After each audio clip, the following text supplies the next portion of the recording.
Oh, Hey y'all. What's going on, guys? what was that? We're trying to do something different. All right, man. So, you brought this up to my attention.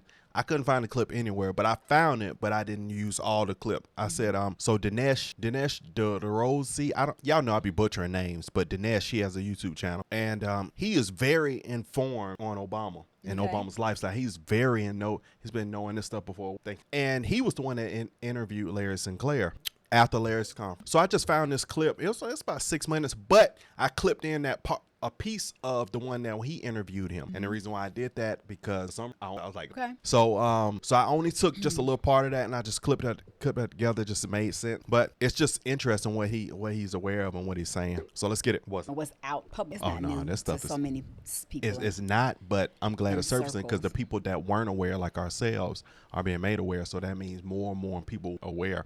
You don't hear nobody talking about Obama no more. You don't hear nobody talking about the Democrat side no more. I don't hear people talking about, like, if you are, you just stuck. Hit the button, hit the play button. I want to highlight a couple of interesting revelations in an in-depth interview between journalist David Samuels and Obama biographer David Garrow. Now, what I'm going to talk about doesn't do justice to the richness and complexity of this interview, and I think it's actually worth a more in-depth treatment that I'm going to give it today.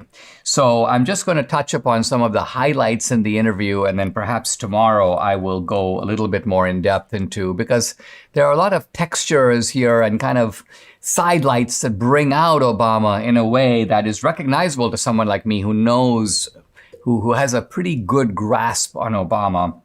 Yeah, And as I say, it relates to what we're doing now because Obama remains, the ghost of Obama arguably is still around. Right. And some would argue that Obama himself is still running the place. full time. Now, the aspect of the interview that's gotten the most attention is this idea that that his girlfriend talks about his, quote, gay fantasies.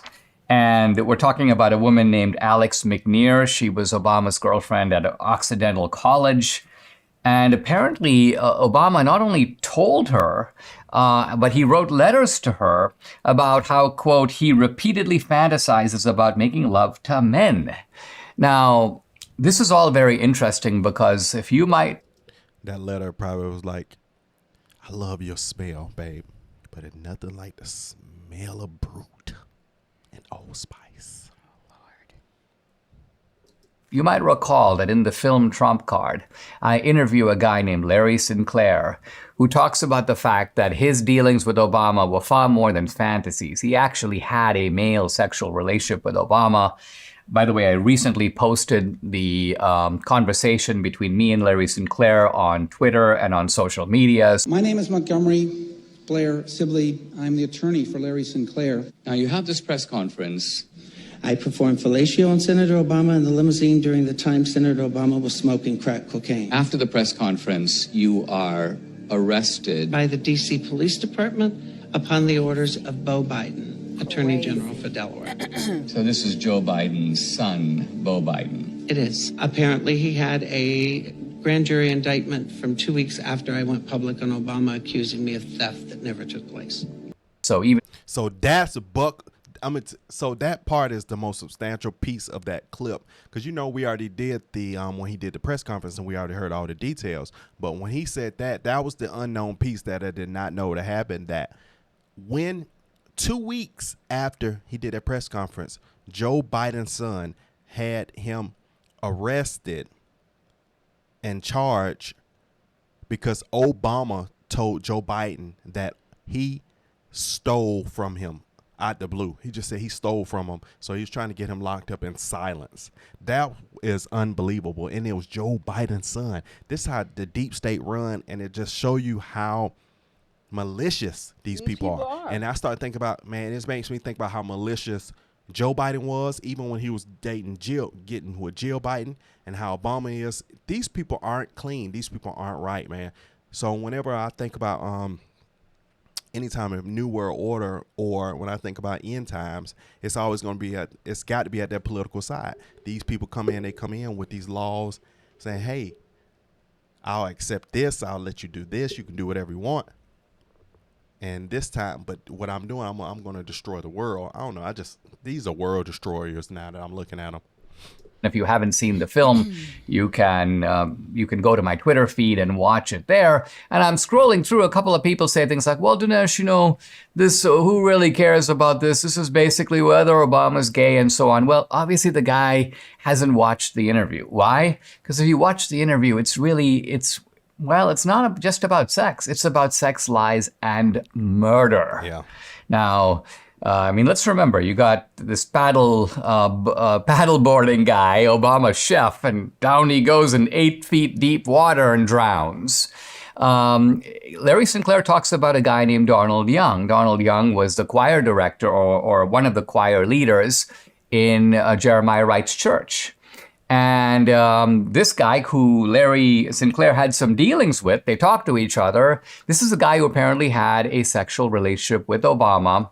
And then guess what? He ends up dead. He ends up shot in his apartment. The crime is never solved. It's never traced back to anyone. And none... It's solved. It wasn't one said. It was on paperwork from the people who got the receipt to do it. But what about his family? Like, how did they get closure to that? That I'm, now that I'm thinking about it, it's like these people who are impacted by these lives, their lives, their families, do they get any closure? Just like with the chef. You mean the choir director that he was messing with that got killed? Yeah. And how do you just have a whole person wiped out and there's, Just like that. Yes. Power and money. Donald Young's own mother goes on, tells the media, now the media doesn't really cover this, it only appears as far as I could find in one tabloid magazine, but she in effect says, Obama or the people around Obama did this to my son. In other words, my son was killed because of his association with Barack Obama. Now, think about this. If this was Trump, this would be a massive scandal. There'd be reporters descending upon the place. There'd be demands ridiculous for an investigation and so on. But here, nothing. Dead silence. And all of this gives you the idea that Obama is, and I would argue even more than Biden, the most protected man on the planet. On Earth. Lots of information about Obama has been concealed. His colleges are hiding his transcripts. They're hiding his thesis. All kinds of things about Obama that should be known are not known. So this is a very, I won't say he's... Can you imagine all the work that was involved once they knew that they were going to bring Obama in as the president? How much work they had to do to clean up his past? How many workers, how many people that were assigned to, now you go over and you scratch this birth certificate, you make sure you make sure you kill this person. You make sure you go ahead and close this, you make sure his school records aren't found. But could you imagine all the work being involved to make this person look But how squeaky? much did they really clean up? Because there were many people that were aware of his past, just like Candace Owens said. There was a couple of agents or a person that she spoke with. They were well aware about sneaking certain things into the White House for Obama, and you dare not open your mouth.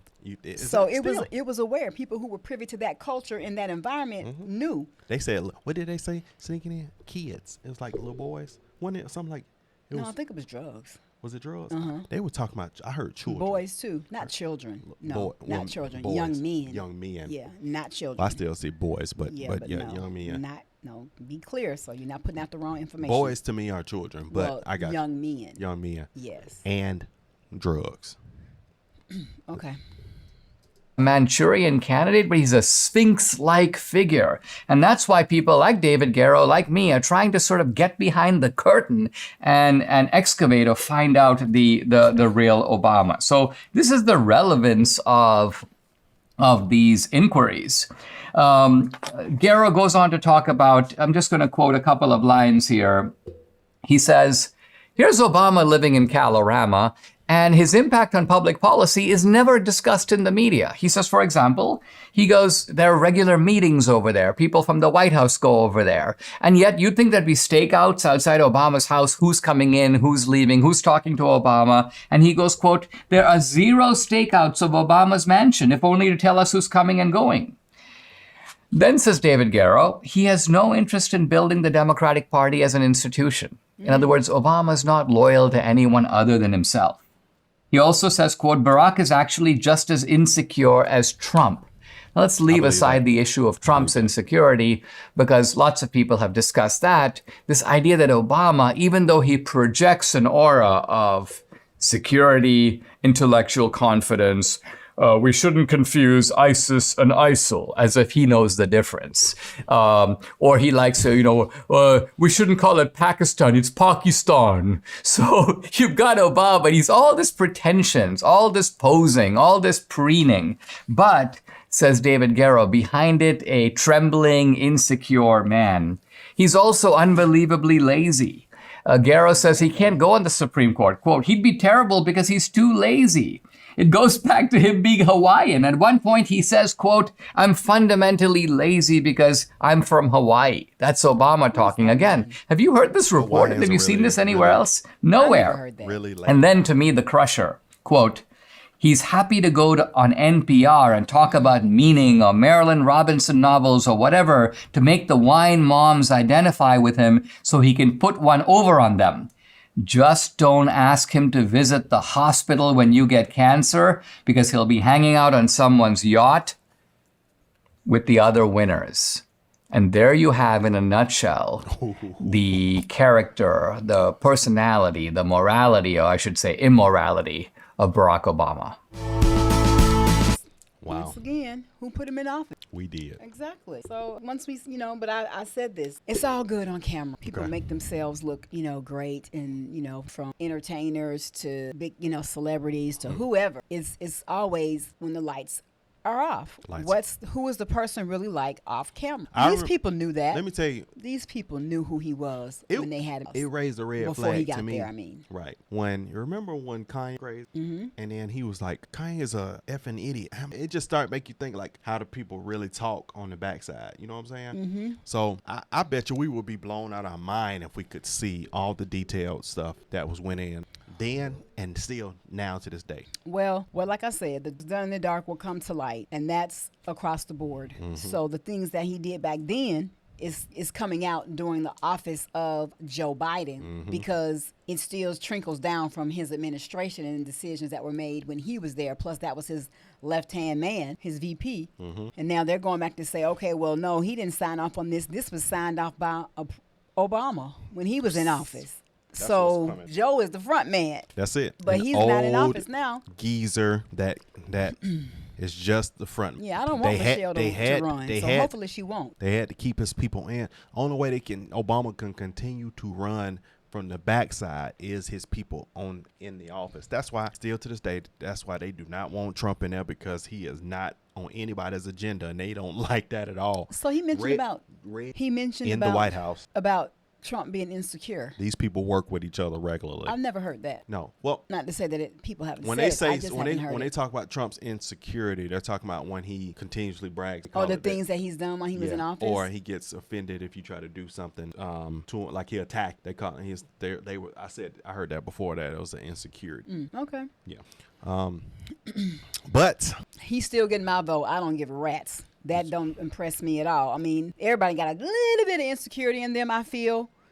People who can appear to be the most puffiest up, or the most people that may have it together, there's some type of insecurity within. They feel they may second guess themselves about something. So that's just human nature. But when it comes to making decisions for this country in the best interest of its people, he's got us at heart. what about the whole Beau Biden thing? That is unbelievable. Yeah. The deep of that state. Yeah, and I mean, too bad we only get a glimpse of what goes on behind closed doors, and thank God for the second, on the flip side, thank God. Certain things we just don't need to if know. we were the loud horn into the. Oh, yeah. It would have been it would have been a wake up call, but do you think People would be trying to attack off us. with their heads? But do you think that wouldn't have changed people's minds, because they were so under the spell, just like we were? Yeah. Black man for president, the first one. No, he couldn't do no wrong. But there were people then who knew about his character, then who tried to sprinkle and put things out there, but nobody would listen. I was just sitting here thinking, Like that would waste who time was it telling and somebody where that. was I that for someone told me about it was a black man that mentioned it to me. I don't know where I was, if I was standing in line with my dad to vote for him, or something. But everybody in that line who was willing to vote wasn't trying to vote for Obama. Many of us were, but everybody was not. How you know? Like how do you I just feel like that's where the conversation was coming from. I was standing talking to somebody in line, and they were telling me, my dad, that, you know, it ain't what you think it is. And and what your dad say? see, that's what I'm trying to remember, if that is where I heard it from. That's when Pop was living. Pop was 2008. Pop, don't talk to this. I can see him. No, my dad was proud standing in that line. And that's my dad was proud. I went to pick him up, and his daughter, he was waiting. He was way up, dressed, ready for me to pick him up. We went up there, and my dad was, you know, and his legs weren't bothering him as bad then. He just had his cane. Could you imagine somebody talking that in front of him while in line, and you know how your dad used to get? But we stood there. We stood in line for a couple of hours to get there to vote. So I feel so sorry for y'all. I went right to Beecher Hills, went right in there, so walked in, walked out. It was a memorable experience. I'll never forget that experience. It was, but memorable, but situation, results of doom. That's what it was. Yeah. All right, man. All right, guys. Like, comment, subscribe. Don't take a nosedive. But comment out section below if you want some more. We gotta go. Yeah. Bye.